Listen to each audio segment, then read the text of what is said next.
Welcome back dear students. हम पढ़ रहे हैं इन पेज। आज हम जायज़ा लेंगे इन पेज के अंदर फाइल मेन्यू में मौजूद ऑप्शंस।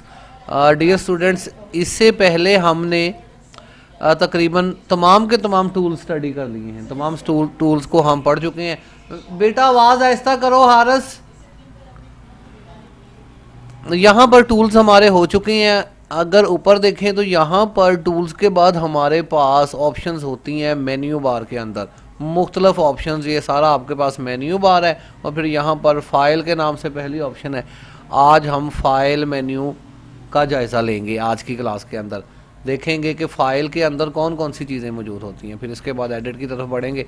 यहाँ पर डियर स्टूडेंट्स, अगर आप कोई फ़ाइल लिख चुके हैं, फ़र्ज़ करें कि मैंने यहाँ पर कोई डॉक्यूमेंट लिख लिया है। ओहो, यहाँ पर फ़र्ज़ करें आपने कोई दरख्वास्त लिखी है, कुछ जो है वो आपने इसके अंदर टाइप किया है, या इवन जो आपको असाइनमेंट्स हमने दी हुई हैं आपने उनमें से कोई असाइनमेंट बना ली है। अब मरला आता है इसको सेव करने का या फिर इसको प्रिंट आउट वगैरह करने का। ये तमाम काम हमारे फाइल मेन्यू की मदद से किए जा सकते हैं। सभी को चेक करेंगे। यहाँ पे क्लिक करते हैं फाइल मेन्यू पे, तो यहाँ पर आपको लिस्ट के अंदर सबसे ऊपर न्यू की ऑप्शन नज़र आ रही है। न्यू से मुराद, अगर आप यहाँ पर कोई न्यू पेज ओपन करना चाहते हैं, इसके साथ ही आप न्यू पे क्लिक करेंगे और यहाँ पर फिर एक जो है वो आपके पास बॉक्स आ गया है। न्यू डॉक्यूमेंट के नाम से आप एक न्यू पेज ओपन कर सकते हैं। अब दो पेज आप ओपन कर चुके हैं यहाँ न्यू की मदद से।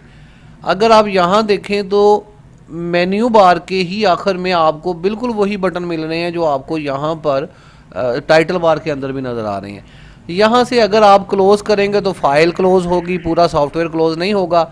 अगर आप इसको रिस्टोर डाउन करते हैं कुछ इस तरह से, तो अब आपको इस नीचे वाले बोर्ड के अंदर, जो कि इन पेज का असल बोर्ड होता है, इसके अंदर आपको दोनों फाइलें नज़र आ रही हैं रिस्टोर डाउन होके।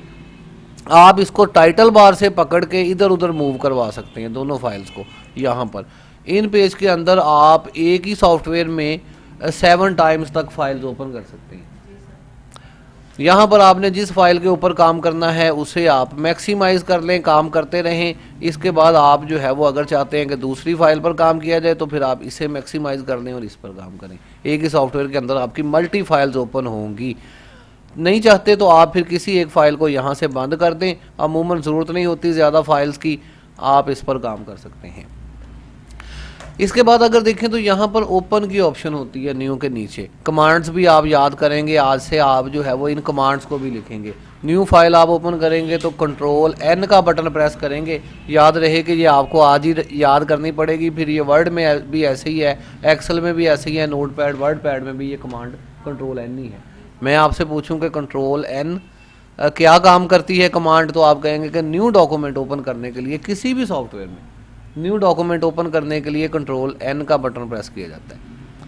फिर यहाँ पर ओपन, अगर आपने पहले से कोई फाइल बना के रखी हुई है इन पेज में, तो आप यहाँ ओपन पे क्लिक करेंगे। जहाँ कहीं आपकी फ़ाइल पड़ी है आप उस लोकेशन पे जाके इसको ओपन करवा के यहाँ पे लेके आ सकते हैं। दूसरा तरीका ये होता है कि यस, दूसरा इसका तरीका ये होता है, अभी अब हम ओपन करके देख लेते हैं इसको। मैं सेव, लेकिन सेव बाद में करना है।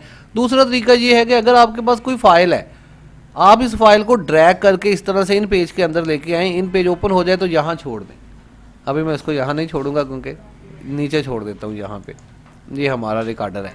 नीचे भी आप उठा के कोई भी आप आइकन चाहते हैं कि हमारा टास्क बार में पहुँच जाए, तो जस्ट आप उसके ऊपर जाके इसको छोड़ दें, तो वहाँ पर ये डबल इसका शॉर्टकट भी बन जाता है। अच्छा जी, इसके बाद अगर देखें फाइल मेन्यू के अंदर तो क्लोज की ऑप्शन है। इस बटन को दबाने से आपका सॉफ्टवेयर बंद नहीं होगा, सिर्फ आपकी फ़ाइल बंद होगी। मतलब ये वाला क्लोज का बटन जो है जुड़ा हुआ है इस क्रॉस के साथ। अगर आप इसको दबाते हैं तो फाइल बंद होगी, सॉफ्टवेयर ओपन रहेगा। इसी तरह फाइल के अंदर अगर आप एग्जिट को दबाते हैं तो पूरा सॉफ्टवेयर बंद हो जाएगा। पूरे सॉफ्टवेयर को ऑफ करने के लिए, बंद करने के लिए कंट्रोल Alt F4 दबाएंगे और सिर्फ फाइल को बंद करने के लिए कंट्रोल F4 दबाएंगे। ये भी कमांड्स आपने याद करते रहना है। एग्जिट बिल्कुल सॉफ्टवेयर बंद करने के लिए, फाइल्स भी सॉफ्टवेयर भी, लेकिन यहाँ से सिर्फ फाइल्स को बंद करने के लिए क्लोज, तो कंट्रोल F4 और Alt F4 पल तरतीब दोनों को ही आप इस्तेमाल कर सकते हैं बंद करने के लिए। फिर यहाँ पर मोस्ट इम्पोर्टेंट ऑप्शन सेव और सेव एज के नाम से होती हैं। सेव और सेव एज तकरीबन मिलती जुलती ऑप्शंस हैं। अगर पहली दफ़ा आप अपने प्रोग्राम को सेव करें या सेव एज करें, इससे कोई फ़र्क नहीं पड़ता। मैं यहाँ पे सेव का बटन दबाता हूँ, तब भी ये मुझसे पूछ रहा है कि भाई कहाँ पे सेव करनी है फ़ाइल। मैं यहाँ से इसको लोकेशन दूंगा और बताऊंगा कि डेस्कटॉप पे वगैरह वगैरह। इसी तरह अगर मैं सेव एज पे क्लिक करता हूँ, तब भी ये हमसे पूछ रहा है कि आप इसको कहाँ सेव करना चाहते हैं। ये लेकिन ये सिर्फ पहली दफ़ा होगा, पहली दफ़ा जब आपने पहली दफ़ा फ़ाइल लिखी है न्यू डॉक्यूमेंट के अंदर। यहाँ से आप लोकेशन तय करेंगे और यहाँ पर आप इसका कोई भी नाम रख के इसको सेव कर सकते हैं। अब की बार अगर आप देखें तो ये फ़ाइल आपकी यहाँ पर सेव हो चुकी है। आप इस फाइल के अंदर दोबारा से कुछ काम करते हैं, जैसे मैं यहाँ पे लिखता हूँ फैसलाबाद, अपनी जो है वो सिटी का नाम, तो यहाँ पर फैसलाबाद लिखते हैं। अब की बार अगर मैं सिर्फ सेव करता हूँ तो ये हमें ऐसा लगेगा जैसे कुछ हुआ ही नहीं। ये करके देखते हैं। सेव का मैं बटन प्रेस करता हूँ तो जस्ट ये एक पट्टी हमारे सामने आई है और ये सेव हो गई है। अब की बार ये सेव बटन क्या करता है, ये ओवरराइड कर रहा है फाइल को। आप इसमें लिखते जाएं, सेव दबाते जाएं, लिखते जाएं, सेव दबाते जाएं। हाँ, इसी फाइल को ये ओवरराइड करता रहेगा। यहाँ पर ये दो फाइल्स बन जाती होती हैं, लेकिन ये एक फ़ाइल ही हमारी मतलूबा फ़ाइल होती है। अच्छा जी, यहाँ पर लेकिन अगर आप कभी भी पहली दफ़ा या आखिरी दफ़ा या जब मर्जी आप सेव एज का बटन दबाएंगे तो ये आपसे पूछेगा कि कहाँ सेव करनी है। आप जितनी दफ़ा सेव एज का बटन प्रेस करेंगे आप इसकी लोकेशन तब्दील करके इसको किसी और जगह पे तो जो है वो लेके जा सकते हैं। तो दोनों ही कमांड्स ओपन होती हैं। अमूमन जब हम फाइल लिखना शुरू करते हैं तो एक दफ़ा हम इसको इन बटनों की मदद से कहीं ना कहीं सेव कर देते हैं, फिर हम मज़ीद इसको लिखते रहते हैं और कंट्रोल एस करते रहते हैं, या फिर ये बटन दबाते हैं सेव का। लेकिन बजाय ये बटन दबाने के आप कमांड इस्तेमाल करेंगे कंट्रोल एस की। कंट्रोल एस दबाएंगे तो ये वहीं पर ओवरराइट हो जाएगी। ये साथ साथ आपने करना होता है। प्रोफेशनल बंदे की निशानी ये है कि वो अपनी फ़ाइल को साथ साथ सेव करता रहता है, ताकि जो है वो लाइट बंद होने की सूरत में या किसी भी इमरजेंसी की सूरत में फ़ाइल कम अज़ कम कंप्यूटर के अंदर सेव रहे। जितना काम किया है उतना काम हमारे पास मौजूद रहे। फिर इसके बाद यहाँ पर डियर स्टूडेंट्स एक और बटन होता है कलेक्ट फॉर आउटपुट के नाम से। कलेक्ट फॉर आउटपुट बटन जो है वो उस वक्त इस्तेमाल किया जाता है जब हमने अपनी फ़ाइल के अंदर कुछ पिक्चर्स वगैरह लगाई हुई हैं। याद रहे कि इन पेज, खैर टेक्निकल थोड़ी सी चीज़ है आपके जो है वो, लेकिन बस मोटा मोटा आपको समझा देता हूँ कि इन पेज के अंदर तस्वीर जो है वो सेव नहीं होती, बल्कि इन पेज इसको पिक करता है इसकी लोकेशन से। फ़र्ज़ करें हमने डी ड्राइव में कोई तस्वीर रखी हुई है, अब हम उसको इन पेज के अंदर लगाते हैं तो वो यहाँ पे हमें नज़र तो आनी शुरू हो जाएगी, लेकिन ये इन पेज की प्रॉपर्टीज़ में नहीं जाएगी, ये वही डी ड्राइव में पड़ी है। बाज़ बार हम फाइल तैयार करते हैं, हमारे अपने कंप्यूटर के अंदर तस्वीरें पड़ी होती हैं, हम उस तैयारशुदा फाइल को किसी और कंप्यूटर में लेके जाते हैं और उसे कहते हैं जी ये निकाल दें, तो वहाँ पर सिर्फ हमारी तहरीर शो होती है, तस्वीरें शो नहीं होती, क्योंकि तस्वीरों का असल बात हमारे कंप्यूटर में पड़ा हुआ है।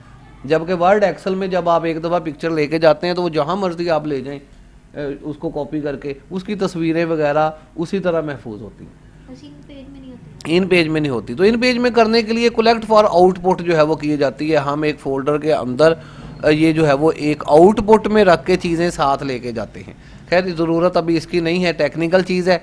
मज़ीद यहाँ पर प्लेस भी जो है वो थोड़ी टेक्निकल चीज़ है, दिखाऊँ थोड़ा सा आपको। ये भी एक और कॉपी पेस्ट जैसा बटन होता है, यहाँ पे वर्क नहीं करता, लेकिन अगर आप एरो टूल पे चले जाते हैं, ये देखें यहाँ पर ये डिसेबल ही पड़ा हुआ है, लेकिन जब आप एरो टूल पे जाते हैं और एरो टूल पे जाके आप देखते हैं तो अब प्लेस का बटन ओपन हो गया हुआ है, अनेबल हो गया है। इसकी मदद से आप कंप्यूटर में पड़ी हुई किसी भी चीज़ को, पिक्चर को उठा के, जैसे हमने पिक्चर सीधे तरीके से लेके आए थे, अब अगर आप कंप्यूटर में से कोई चीज़ लेके आते हैं, जैसे कोई पिक्चर ही है और ओपन करते हैं, तो अब ये एक आपके पास वो पेस्ट वाला बटन जो मैंने आपको ऑब्जेक्ट्स में समझाया था, ये आपके पास आ गया। आपने जिसको जहाँ इसको शामिल करना है बस वहाँ पे क्लिक कर दें, ये पिक्चर वहाँ पे आ जाएगी। इस तरह से भी आप जो है वो इसमें से लेके आ सकते हैं चीज़ें।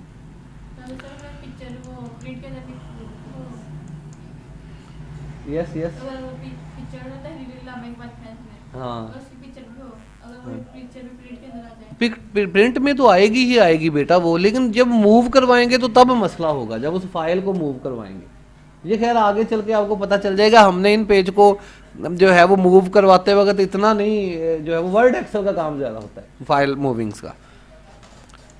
चलें खैर आगे जो है वो बढ़ते हैं। यहाँ पर जो है वो इंपोर्ट एक्सपोर्ट के बटन भी मौजूद होते हैं कि अगर आप यहाँ से, याद रहेगा ये वाली चीज़ें भी सिर्फ तहरीरों पर काम कर रही होती हैं, आपके काम की ये जो है वो चीज़ें नहीं है। हम कॉपी पेस्ट ही इंपोर्ट होता है बेटा, कहीं इसमें से जो है वो चीज़ को दाखिल करना। कोई आप इस तहरीर आपकी लिखी हुई है, इन पेज में कहीं और भी तहरीर लिखी है किसी और फाइल के अंदर, आप इसको यहाँ इंपोर्ट करके शामिल कर सकते हैं, मतलब यहाँ लेके आ सकते हैं अपने इस जो है वो सॉफ्टवेयर के अंदर, इसी तरह की फाइल में से लेके आके। लेकिन हम इसकी बजाय कॉपी कर लेते हैं, हम उस फाइल को भी ओपन करते हैं। एक्सपोर्ट ये वो अभी मैं करके दिखाता हूँ। एक्सपोर्ट क्या चीज़ है, आप इस फाइल को सेव कर रहे हैं, इस फाइल का डाटा कहीं और लेके जा रहे हैं। अब एक्सपोर्ट के अंदर ये दोनों चीज़ें तो हमारी इस्तेमाल नहीं होती, लेकिन एक्सपोर्ट पूरे का पूरा पेज इस्तेमाल होता है। मतलब यहाँ पर तो सिर्फ तहरीर की बात हो रही है इन दोनों बटन्स के अंदर, इंपोर्ट और एक्सपोर्ट के अंदर तहरीरें, क्योंकि हम कॉपी पेस्ट ही कर लेते हैं तो ज़रूरत ही नहीं पड़ती यहाँ पे। लेकिन एक्सपोर्ट पेज, अगर हमने इन पेज के अंदर जो है वो कोई तहरीर लिखी है, कोई फाइल लिखी है, और अब हम अगर किसी को फॉरवर्ड करते हैं ये तहरीर, तो उसके पास भी इन पेज होना चाहिए इसको ओपन करने के लिए। ये होती हैं एक्सटेंशंस, कि अगर उसके पास इन पेज नहीं है, अक्सर लोग हमारे पास तहरीर लिख लेते हैं, वो कहते हैं जी मोबाइल में ओपन नहीं हो रही, आपने हमें सेंड किया लेकिन ओपन नहीं हो रही, तो हम उसको कहते हैं कि आपके मोबाइल में इन पेज होगा तो ये ओपन होगी। अमूमन जो है वो वर्ड की फाइल हम सेंड करते हैं तो वो भी ओपन नहीं होती, उसके लिए भी वर्ड ही होना चाहिए। लेकिन यहाँ पर कुछ कॉमन फॉर्मेट होते हैं, जैसे JPEG फॉर्मेट, तस्वीर का फॉर्मेट, जो हम तस्वीर कैमरे से खींचते हैं, या हम कुछ पिक्चर फोटोशॉप पे कोई पिक्चर बनाते हैं, ये इस तरह का फॉर्मेट होता है। ये मोबाइलों पे बासानी ओपन हो जाता है, मोबाइलों पे भी, कंप्यूटर पे भी, फेसबुक पे भी, व्हाट्सएप पे भी, जहाँ मर्जी। तो उसके लिए हमें फिर कोशिश करना होती है कि अगर हमने इस ये जो लिखा है, फ़र्ज़ करें कि मैंने कोई ऐसी पोस्ट लिखी है जिसमें कोई फौतगी का ऐलान है, कोई ऐसी एमरजेंसी चीज़ है, कोई न्यूज़ है, यहाँ पर मैं चाहता हूँ कि ये न्यूज़ मैं फेसबुक पे भी शेयर कर दूँ। अब इन पेज पे तो है ही है, जहाँ मैंने भेजनी है वहाँ तो भेज ही देनी है, लेकिन फेसबुक पे अब फेसबुक वाले तो नहीं पढ़ सकते क्योंकि इन पेज नहीं ओपन होता फेसबुक पे। तो हम इसको एक्सपोर्ट कर सकते हैं। कैसे एक्सपोर्ट पेज, ये मुख्तलिफ तरीक़ों से होता है। इसके ऊपर हम क्लिक करते हैं, जैसे ही इसके ऊपर क्लिक करते हैं तो ये एक बॉक्स, यस उनके बस आ रहे हैं, 2 मिनट आ रहे हैं। यहाँ पर जो है वो एक्सपोर्ट के नाम से ये एक पेज, एक्सपोर्ट एज पिक्चर, अब इसको एक पिक्चर की तरह हम एक्सपोर्ट कर सकते हैं। ये इन पेज की फ़ाइल की तरह नहीं होगी। पहले हिस्से के अंदर हम इसको ब्राउज़ कर लेते हैं कहाँ पर हम इसको रखना चाहते हैं। अब हम यहाँ से फाइल सेव कर रहे हैं, डेस्कटॉप पे रखना चाहते हैं, नाम इसका क्या होगा, इसका नाम भी 1 2 3 होगा, फॉर्मेट मुख्तलिफ है तो कुछ नहीं होगा, या XYZ रख लेते हैं, XYZ। अब यहाँ पर नीचे देखें तो यहाँ पर भी 2 फॉर्मेट है, कभी हम ऊपर वाला फॉर्मेट इस्तेमाल करते हैं, कभी नीचे वाला फॉर्मेट इस्तेमाल करते हैं, जिसको फोटोशॉप स्क्रिप्ट फॉर्मेट कहा जाता है, PSD, ये अलहदा चीज़ होती है। अच्छा यार, ऊपर वाले पे ही जो है वो चेक लगा रहने देते हैं, सिलेक्ट रखते हैं, सेव कर देते हैं। सेव करने के बाद इसे ओके कर देते हैं। ओके करने के बाद अब जब वापस आएंगे तो अब फाइल कुछ इस तरह से सेव हुई है। अब डबल क्लिक करके जब इसे ओपन करते हैं तो ये सीधी जो है वो इंटरनेट पे ओपन हो गई है जाके, कुछ इस तरह से। ये अब ओपन होगी आपकी एक JPG फाइल टाइप की फ़ाइल है, ये बिट मैप की। ये अब आपकी इन पेज पे इधर उधर जो है वो बासानी ओपन होगी किसी भी फॉर्मेट के अंदर। अदरवाइज़ ये जो है वो JPG फॉर्मेट के अंदर होती है और आसानी से ये जो है वो हर जगह ओपन हो जाती है। लेकिन ये वाली चीज़ें तब काम में आती हैं जब आप इन पेज के साथ दूसरा सॉफ्टवेयर मिलाते हैं, कोरल ड्रा या फोटोशॉप। हम इसकी फॉर्मेट जो है वो इन पेज में लिखी हुई चीज़ों को फोटोशॉप या कोरल ड्रा के अंदर लेके जाते हैं, तो उसके भी के लिए भी हम एक्सपोर्ट पेज करते हैं। खैर एक ऑप्शन है यहाँ पर प्रिंट की, प्रिंट को जो है वो देख लेते हैं फटाफट। प्रिंट के ऊपर अगर आप इसको जो है वो हार्ड कॉपी के अंदर चाहते हैं, याद रहे कि ये आपका सॉफ्ट कॉपी फॉर्मेट है, ये जो है वो लिखी हुई तहरीर है। अगर हार्ड कॉपी के अंदर चाहिए तो प्रिंट आउट आप इसको लेंगे। प्रिंट आउट के लिए यहाँ पर आखिरी बटन जो है वो एग्जिट से ऊपर वाला बटन प्रिंट के नाम से है। आप Ctrl P दबा के भी प्रिंट की ऑप्शन पे जा सकते हैं या फिर इस पर क्लिक करें। जैसे इस पर क्लिक किया जाता है कुछ इस तरह का फॉर्मेट आपके पास आ जाता है। यहाँ पर पहले हिस्से में देखें तो नेम लिखा हुआ है प्रिंटर का। आपके एक कंप्यूटर के साथ 2-3 प्रिंटर भी अटैच हो सकते हैं, जैसे मेरे इस कंप्यूटर के साथ ब्लैक प्रिंटर भी है, कलर प्रिंटर भी है। तो मैं यहाँ से सिलेक्ट करूँगा कि मैं किस प्रिंटर से कमांड देना चाहता हूँ। यहाँ पर आप अपना मतलूबा प्रिंटर सेलेक्ट करेंगे, नीचे आएंगे तो आल से मुराद आपकी फ़ाइल के अंदर अगर 10 पेज होंगे तो 10 के 10 पेजेस ओके करने पर निकल आएंगे 1 बाई 1। लेकिन अगर आप चाहते हैं कि नहीं एक ही पेज हमने लेना है तो आप नीचे क्लिक करेंगे और यहाँ पर पहले पे 1 लिखेंगे और दूसरे पर भी ऑटोमेटिकली 1 लिखा है। लेकिन अगर 10 पेज हैं, आप चाहते हैं कि 1 से लेकर 3 तक प्रिंट लेने हैं, बाकी नहीं साथ लेने, तो यहाँ पे चेक लगा के पहले पे आप 1 लिखेंगे, 2 आप लिखेंगे 3, तो यहाँ से फिर पहला, दूसरा और तीसरा निकलेगा, बाकी नहीं निकलेंगे। अभी जब वर्ड पढ़ेंगे तो इसमें ये सारी ऑप्शंस हम प्रिंटर की ज़्यादा डिटेल के साथ पढ़ेंगे। यहाँ पर इन पेज है तो सिंपल ऑप्शंस हैं, प्रॉपर्टीज़ में भी कुछ चीज़ें हैं लेकिन ये अब दोबारा आपको दिखाई जाएंगी, टाइम हो गया है ज़्यादा। फिर इसके बाद यहाँ पर कॉपीज़ की एक ऑप्शन है, इसको देख लें, नंबर ऑफ़ कॉपीज़। अगर आप ओके करते हैं, इस वक्त 1 पेज है, मैं ओके करता हूँ तो 1 ही पेज प्रिंट निकलेगा। लेकिन अगर इसी 1 पेज की मुझे 100 कॉपीज़ चाहिए, ये पेपर है एक बच्चे का जिसको हमने पूरी क्लास में जो है वो देना है जिस तरह होता है, तो यहाँ पर हम फिर 100 लिखेंगे, ये जितनी कॉपी चाहिए, जैसे कि फ़ोटो कॉपी मशीन वाले करते हैं। यहाँ पर तो जो है वो अंदर से हमें कमांड देना पड़ती है। फ़ोटो कॉपी मशीन पर ऊपर ही लिखा होता है कि कितनी कॉपीज़ चाहिए, वो लिखता है 50 या 100, बटन दबाता है तो वो ये चीज़ उतनी ही कॉपीज़ में निकल आती हैं। यहाँ पर ये चीज़ जो है वो अंदर मौजूद है। ओके करने पर आपका प्रिंट आउट प्रिंटर की मदद से जो है वो बाहर आ जाता है। अब ये हार्ड कॉपी की शक्ल में आपके पास मौजूद है। अगर आप इसके बाद सॉफ्टवेयर को बंद करना चाहते हैं तो एग्जिट का बटन दबाएंगे, सॉफ्टवेयर बिल्कुल जो है वो बंद हो जाएगा। आप रीसेंट फाइल्स कुछ इसमें ओपन करते हैं सॉफ्टवेयर में, जो अभी अभी आपने 2, 4, 5 फाइलें ओपन की हुई थी, वो यहाँ नीचे लिस्ट की शक्ल में नज़र आ रही होती हैं रीसेंट फाइल्स। तो यहाँ पर उम्मीद है कि आपको फाइल मेन्यू में मौजूद जो है वो चीज़ों का पता चल गया होगा कि मेन चीज़ें आपको बताता जाऊँ, सेव एज़, और अभी आपके लिए प्रिंट और सेव एज़ वगैरह की ऑप्शंस मेन है। कोई सवाल है, क्वेश्चन है तो वो मुझसे पूछ सकते हैं। क्या कोई बात नहीं बेटा, इनको जो है वो अभी चलने दें, अभी हमारे और सॉफ्टवेयर हमने अभी ओपन करने हैं, फिर आपको पता चल जाएगा। यहाँ पर ये इतनी अहमियत भी नहीं रखते। बात समझ आ गई है जी? ठीक है, ठीक है बेटा, अगर जो है वो ओके है तो फिर इसको ऑफ करते हैं। फिलहाल के लिए इजाज़त चाहते हैं। अल्लाह हाफिज़। पाकिस्तान जिंदाबाद।